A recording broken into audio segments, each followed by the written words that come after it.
Editor, whenever there's a black screen, okay, moving forward, put something here, a dancing monkey, something.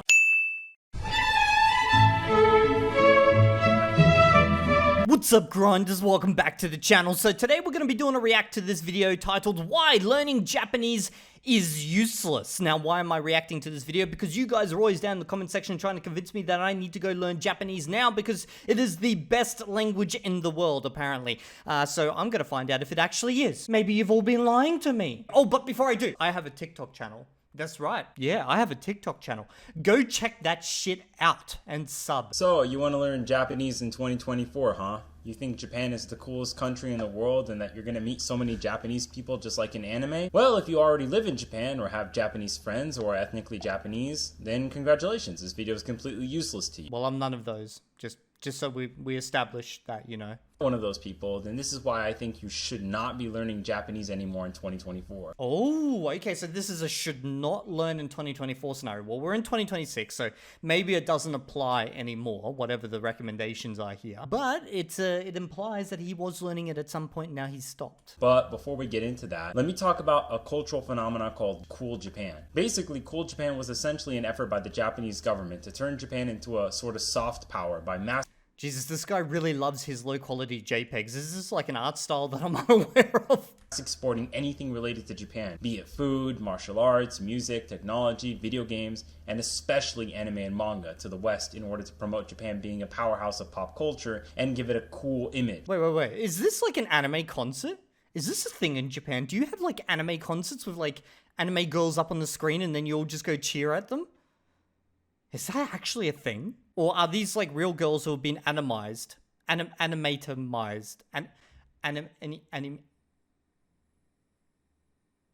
Is that a word? There has to be a transitive verb for turning something into anime. It would exist in Esperanto. Worked for Japan and made it one of the biggest economies in the world until the 1980 market crash, which caused the Japanese economy. This is exactly what China's going through right now. They've just had a giant crash in their housing market over the last few years. Housing prices have gone to shit. To stagnate and made the Cool Japan phenomena die down in the early 90s. However, in the 2000s, there was once again an attempt to revive that Cool Japan phenomena of anime, J-rock, and Japanese-related products with stuff like Nintendo, Studio Ghibli, Naruto, and lots of Hollywood influence to make Japan seem like this big, influential culture by mass exporting it to the West, especially America, capturing many people's hearts, including my own, which is the time I was growing up. And that made many people, including me, into weeaboos, who are non-Japanese people who hold significant Look at that Japanese guy's face. He's like, what the fuck did my culture do? interest into Japanese culture despite never having been to Japan. This was, for me, one of the reasons I felt I needed to learn Japanese growing up. Was this artificially created bond towards Japan thanks to this cool Japanese influence and this zeitgeist of Japanese pop culture supremacy that lasted until the 2010s. That's when another country started to become the world's biggest influence over the entire world thanks to the Hallyu, or the Korean Wave. And I don't think I'm exaggerating when I mean that South Korea is probably the most influential country in the world culturally. And I think the entire world... It has a massive impact in China, like South Korean, like movies, pop stars, freaking everything. Like it is all the vogue in China. Has some level of obsession or, some level of knowledge of K-pop, K-dramas, and Korean food, Korean people, and Korean products. South Korea's extremely fast rise to power made many other Asian countries focus on exporting their culture and trying to replicate that influence as well. I'm gonna be honest, the Thais, you guys failed at exporting your culture, eh?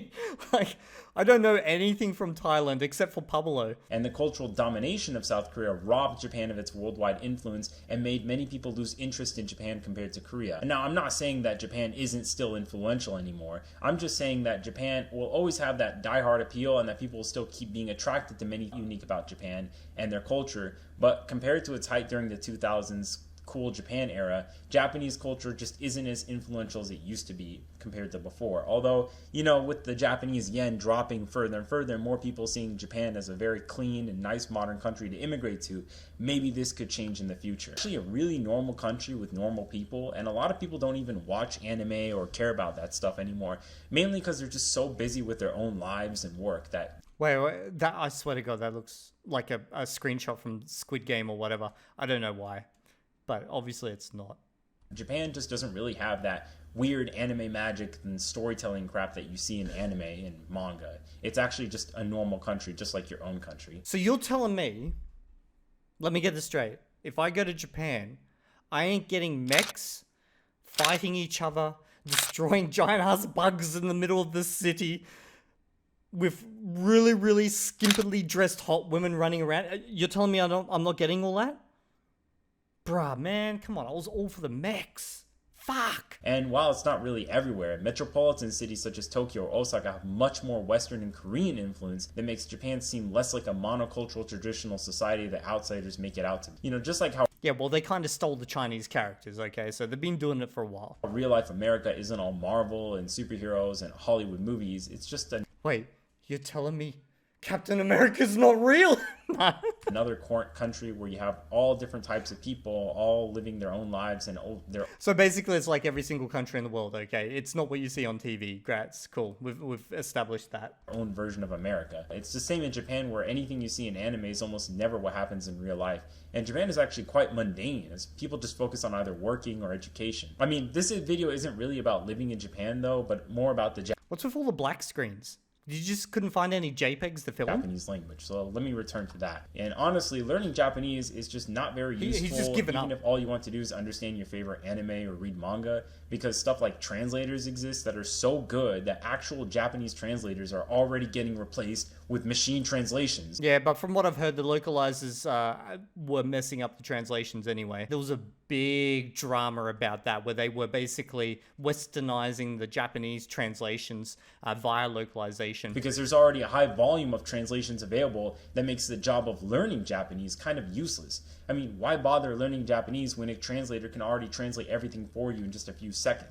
So you could apply this to any language. Why bother learning X language if translator can translate immediately without any, like, assistance realistically? So Another reason is the difficulty of Japanese. Japanese is one of the hardest languages in the entire world, second only to Chinese. It would take you 3 years of daily second only to Chinese. I don't know where it sits in comparison to Chinese, Cantonese, Arabic for an English speaker. Maybe I've got to learn them all and figure it out. studying every single day nonstop just to get a basic comprehension of the language. And I'm not talking about being That is a true critique. You will be at this for a while.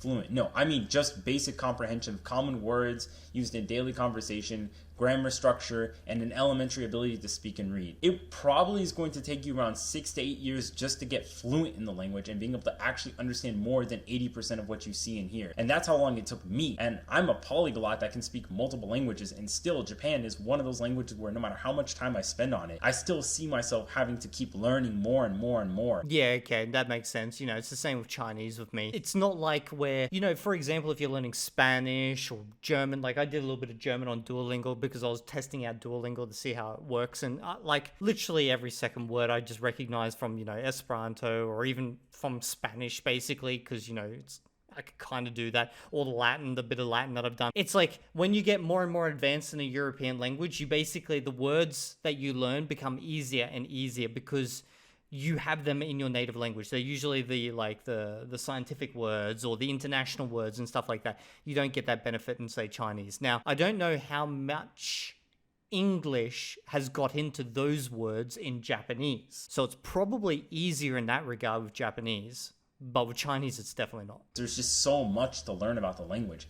And even then, it will take you 10 years or more to gain that native level fluency and finally speak and understand things just like a Japanese citizen can. Most of this stuff will have to be done by yourself because there are just probably not many teachers or speakers that you can learn from in order to prove your Japanese within your own country either. Another reason is people tend to overestimate their ability of learning languages and think Japanese is an easy language. And This black screen of death is getting to me, my man. It's getting to me. This is in no part due to the massive amount of marketing by language learning apps and language learning companies and YouTubers that clickbait Japanese to be this simple, easy language that you just install an app and you just complete some quizzes and stuff and suddenly, boom, you're a native level speaker.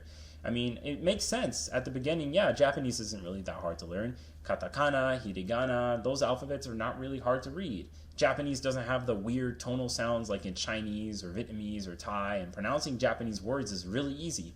So maybe after like a year of studying, you'll think that you could speak to anyone with your basic Japanese. And then when you actually try to have a conversation, you'll realize how just 1 year of Japanese is not enough to even last 5 minutes. 1 year that could have been enough to get fluent in Italian, French, Spanish, or just so many other languages. This is all very true. I did 38 minutes of Duolingo German, and it was so fast. I just like smashed through it, like no problem at all. This is not me, by the way, guys, publicly declaring that I'm going to learn German. I was just kind of curious to see how Duolingo works, since people shit on it so much in the language space at the moment. And I was kind of curious also just to see how much it has changed since back in the day when the Esperanto course was being actively worked on. There's a lot more AI now. A lot more. Another reason why your Japanese will probably be useless is that Japanese tend to shy away from foreigners. To them, your Japanese kind of sounds like someone with like a really heavy accent speaking really broken English. I mean, they're just going to find it uncanny, and they're probably just going to prefer talking to more normal people. But I mean, okay, hypothetically, let's say your Japanese was fluent. Just like you could speak perfectly native and they'll understand everything. Well, again, unless you live in Japan, you're probably not going to find many Japanese people to talk to due to the... This is not a problem in China. You speak any Chinese at all, you literally just say hello and they want to have a conversation with you. They want to find out everything they can about you. So culturally, I would say this is very, very different. If this is the case, if you speak Japanese over there and they avoid you. I want to hear from those who have learned Japanese in the comment section below and actually gone to Japan. Is this true? Is this a case where people will just avoid you unless you have perfect Japanese? I've heard this before, but unless like I really don't understand the culture, I don't think this sounds legitimately true. The fact that the Japanese diaspora is just so small, and that less than 20% of Japanese people even have passports, and even less have the money to travel due to the bad economy. So you're probably going to end up knowing a language that almost 1% of people outside of Japan actually speak. Now, there are places where you can find Japanese people to speak to, like Hello Talk or VR Chat, but in real life, your Japanese will be understood by almost nobody. I mean, even Korean or Chinese has more practical uses than... Yeah, Chinese got tons of use, man. You could travel anywhere with Chinese. Like, you could travel through all of Europe and never have to speak any of the local languages just with Chinese. I know I did it with my wife. This was before I actually spoke Chinese, though. But, like, she just organized everything in Chinese, all the tour groups, everything. I'm assuming you'd probably be able to do similar stuff with Japanese. It'd just be a lot harder to find locals. Maybe not, maybe not. Maybe there just really is not that many people who immigrate out of Japan. Japanese does these days. Practicality also meaning like how useful is this language, because unless your job or your occupation uses Japanese often, such as working in a Japanese company or a company that uses Japanese a lot, like teaching in Japan or to Japanese people or studying in Japan, your Japanese is probably going to be useless for most jobs compared to something like Spanish or Chinese or many other languages. I don't know about Spanish because I'm not in America. Here in Australia, Spanish is just useless for a job. Like, I don't know anywhere where I could possibly use it for a job. Like, that would actually be, like, me speaking it required as part of the job. It's the same with Chinese, funnily enough. If they need someone who speaks Chinese in Australia, they hire a Chinese person. Okay? And even in those jobs where they need a Chinese person, generally that job's going to be lower paying than other jobs because you're focusing on a community that generally is a lot more frugal with their money. Even a job like a translator is already being replaced by AI nowadays because most people find AIs to be more useful and even more accurate than actual real-life translators for Japanese. Well, this is true for every language. Which means that even if you were fluent in Japanese, you'd most likely find zero jobs that pay you just because you can speak it. Oh my god, what is with the black screen of death? Okay, editor. I have an editor, by the way, guys. I have an editor, yes, because I'm too lazy to edit my own videos. Whenever there's a black screen, okay, moving forward, put something here, a dancing monkey, something. Unless the job in question is directly tied to Japanese stuff, like a Japanese restaurant or a Japanese store. Now, you might have a reason thinking about learning Japanese, like, oh, well, I'll probably visit Japan someday, so my Japanese will be handy when I'm on the streets of Tokyo or something. Well, as somebody who's been to Japan before and lived there, yes, it does make your life a little bit more convenient not having to use your phone every 5 seconds to translate something. If you spent years and years of being fluent, like I said. This seems like literally every language. You know, like, let's say Vietnamese. I'm never going to use that unless I go to Vietnam. Okay, let's pick another one. Freaking Hokkien. You know, I'm never gonna use that unless I go to like freaking Taiwan. Let's pick another one. French. Like, even French is useless to me here in Australia, okay? Like, I'm not gonna use that unless I go to France or Africa, you know, or I become like a mercenary or something. Even Spanish I literally chose Spanish as part of a challenge because it's useless to me here locally, and I'm not going to impact on my challenge. Like, this is so true for so many languages. Japanese from Duolingo and Japanese in Japan is a whole different league of knowledge. If you're in Japan, you're going to be faced with full native, full-on Japanese, not that baby level language you've been Oh man, why would they use native level Japanese in Japan? That seems like a real burden. learning at home. So unless you've spent years learning the language, you will still need to use your phone to translate everything. And even then, you're just visiting the country. You're not living there. The people in Japan don't care if a foreigner can speak Japanese anymore. Because to them, speaking Japanese in Japan is like speaking English in America. It's expected, and from my experience, they're not surprised that you can speak their language.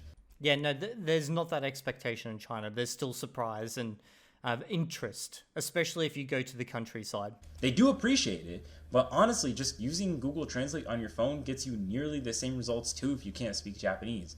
I mean, I know tons of people who have lived for Japanese for years without knowing any Japanese, and guess what languages I see most in Japan? If you thought English, well, you're wrong. It's actually Chinese and Korean. Yes, once again, learning Chinese and Korean will let you talk to more people across the world than learning Japanese. And that's not just limited to Japan. You can find people speaking Chinese and Korean all over Vietnam, Thailand, Philippines, America, Canada. This is very, very true. You can travel anywhere with Chinese. Canada, etc., etc. So again, instead of wasting the time, the dedication, and effort of learning a language that's useless outside of Japan, and a translator app can easily beat you at it, you'd probably be better off learning Chinese, Hindi, Russian, Spanish, or some other language that will let you to speak to far. I don't know about Hindi. Like, obviously we have a lot of speakers of Hindi here in Australia, but I don't know if they have the same type of international reach that, say, Chinese does, where there's like businesses that literally utilize and operate in Chinese in every single country. I don't know if that's the case with Hindi. I'm not sure about Arabic either, in all honesty. Yeah, if you speak either of those languages, Hindi or Arabic, let me know what it's like using the language outside the country for just, you know, traveling, getting around, doing stuff. Far more people in real life than just being able to brag about being able to watch anime without subtitles to a bunch of weird lowly profile picture weeaboos on Discord. So He seems so regretful about his choices. It's like he got the fluent in Japanese and then he's like, fuck my life, why did I do this?